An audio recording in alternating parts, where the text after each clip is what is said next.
السلام عليكم ورحمة الله وبركاته. أعوذ بالله من الشيطان الرجيم. بسم الله الرحمن الرحيم والصلاة والسلام على رسولنا محمد سيد الأولين والآخرين. مدد يا رسول الله سادة محمد وشهد السبوع وشهد الله. قال رسول الله صلى الله عليه وسلم: أعزل الأذى عن طريق المسلمين. Peygamber sallallahu aleyhi ve sellem buyuruyor ki, Müslümanın yolu üzerinde onlara eziyet verecek şeyleri kaldır. Peygamber sallallahu aleyhi ve sellem buyuruyor. Yani bu yolda ne varsa ya kötü eziyet, zahmet olursa o taş ya tikendi, demirdi,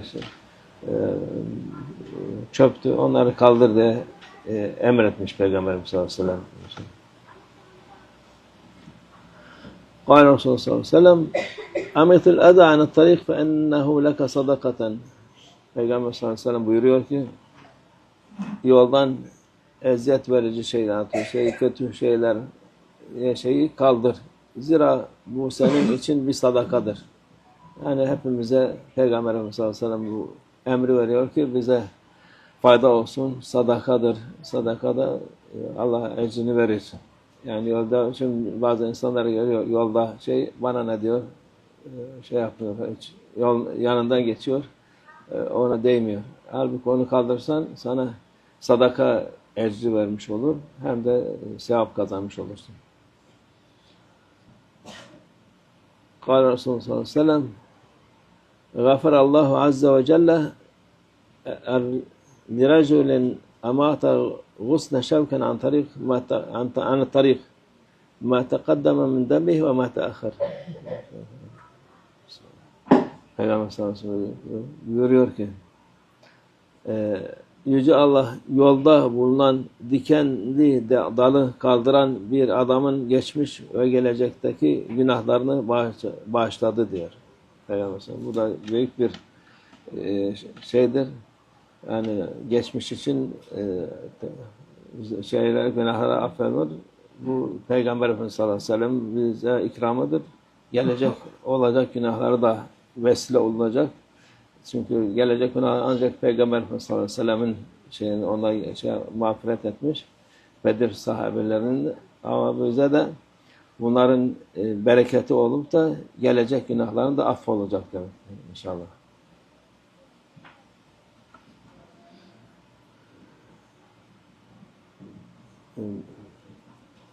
Şimdi bu zaman insanı kendini temiz addeder, temizlik yapar, ticyendi, micyendi filan şeyden öğrenir, yiyecek şeyden.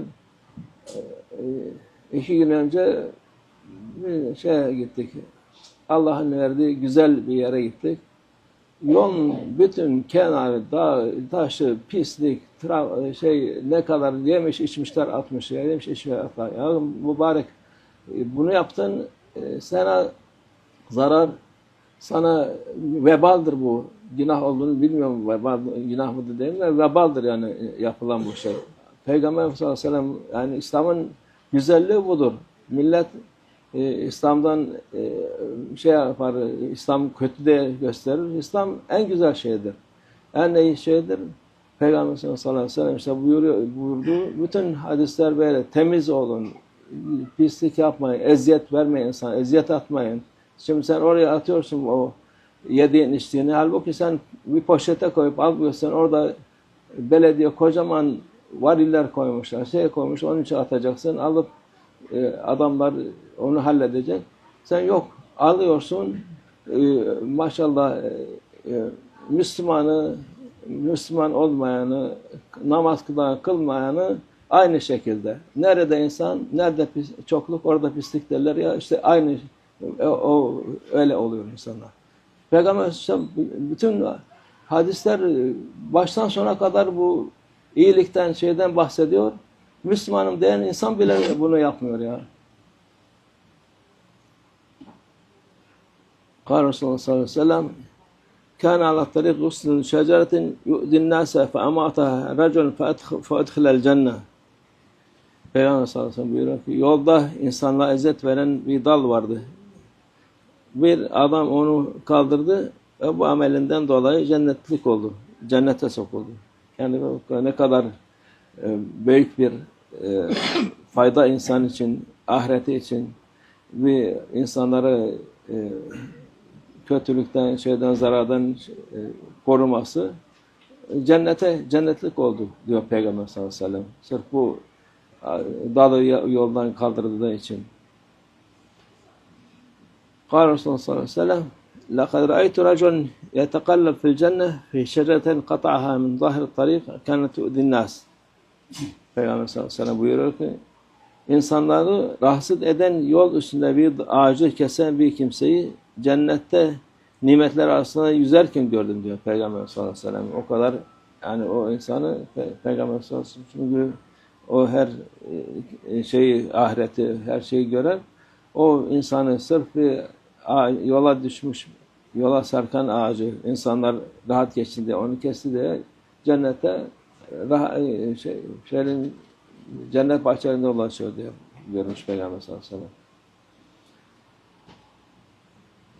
قال Resulullah sallallahu aleyhi ve sellem مر رجلا بغصن شجرة على ظهر الطريق فقال والله لأنحين هذا عن المسلمين لا يدين فأدخل الجنة. Peygamber sallallahu aleyhi ve sellem buyuruyor ki bir kişi yol üstünde insanları rahatsız eden bir ağaç gördü. Hani yolda giderken bir ağaç bakmış, yolun üstüne sarkmış. İnsanlar yani zor geçiyor oradan. O da demiş vallahi Allah'a yemin etsin bu ağacı artık Müslümanlara eziyet vermeyecek bir şekilde yoldan bir tarafa çekeceğim demiş. Yani o bir yoldan o yolun üstünden çekmiş. Bundan dolayı diyor Peygamber sallallahu aleyhi ve sellem bu sebepten de cennete sokulur, cennetlik olmuş. قال Resulullah sallallahu aleyhi ve sellem men ahrece min tariqil muslimin şey'en yu'dihim kataballahu lehu bihi haseneten ve men kataba lehu ve men kataba lehu indehu haseneten edhalehu biha'l cennet. Peygamber sallallahu aleyhi ve sellem buyuruyor ki tüm Müslümanların yolundan onlara eziyet verici bir şey kaldırırsa Allah ona bir sevap yazar. Allah kime bir sevap yazarsa onu o sevapla cennete sokar. Yani her şey Allah azze ve celle vesile ediyor insanlara cennete geçsinler diye. O da başkalarına hizmet olsun, insanlara hizmet olsun olunca. Resulullah sallallahu aleyhi ve sellem men amata ada an tariqil muslimin kutibe lehu hasenetun ve men tukubbelet minhu hasenetun dehalel cennet. Peygamber sallallahu aleyhi ve sellem buyuruyor ki kim Müslümanların yolundan onlara eziyet verici bir şey kaldırırsa ona bir sevap yazılır. Yani bu dediğimiz gibi daldı, taştı, dikendi, demirdi. Ne varsa o yolda insana eziyet veriyor. Ona sevap yazılır. Kimin de bir sevabı iyiliği kabul edilirse o kimse cennete girer. Yani o her yaptığı şey kabul olmaz. Bu muhakkak kabul olur ki o iyilikten dolayı sevap kazanmış. Sevaptan dolayı da cennetlik olur insan. قال Resulullah sallallahu aleyhi ve sellem men rafa'a haceran an tarik kutibe lehu hasenetun ve men kanet lehu hasenetun dehalel cennet. Peygamber sallallahu aleyhi ve sellem buyuruyor ki kim yolda eziyet veren taşları kaldırırsa ona bir sevap yazılır. Kimde bir sevabı varsa cennete girer.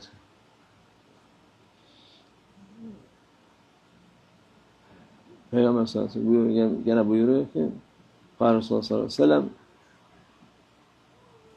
nehil eda an tarikil muslimin nehil eda an tarikil muslimin. Peygamber sallallahu aleyhi ve sellem buyuruyor ki eziyet verici şeylerin Müslümanların yolundan kaldır. Yani bu emirdir. Emre itaat eden Peygamber sallallahu aleyhi ve sellem emrine itaat eden muhakkak sevap kazanır. Allah'ın rızasını kazanır. Allah'ın sevgili kulu cennetli olur. Bu mesele maalesef yani bu Müslümanların memleketlerinde daha çok En büyük şey Allah, onlardan da maşallah çok var. O memlekete de çok gittik. Pakistan diyorlar. Pakistan demek pak, temiz memleket demek. Ama maalesef buradan beter hepsi. Bir tane bir karış yok ki naylon, çöp, pis, kirlilik olmasa. Ha bu da işte yani Müslümanız diye Hindistan'dan ayrılan insan Müslümanlığı yaşasın diye. Abi Müslümanlık işte Peygamber Efendimiz'in gösterdiği Müslümanlık budur. Temizliktir. Yani o bir şey söylüyoruz. Bizim her taraf öyle. Bütün ne kadar Müslüman memleket varsa öyle. Avrupa'da filan da onlar zorla yaptırıyorlar. Temizlik yapmasa cezaları var onların. Ama gene de yani Müslüman olandan daha iyi. Allah'ın hikmeti bu zamanın kafiri, gavuru Müslümandan da daha iyi yapıyor. İşte bir onların eksiklikleri kelime şehadet getirmek. Bizimkiler Allah muhafaza, kelime şehadet Allah muhafaza saklasın bize. Yoksa biz onlardan daha beter oluruz. Allah muhafaza etsin. Sadaka Resulullah fîmâ kâle ve kemâ kâle.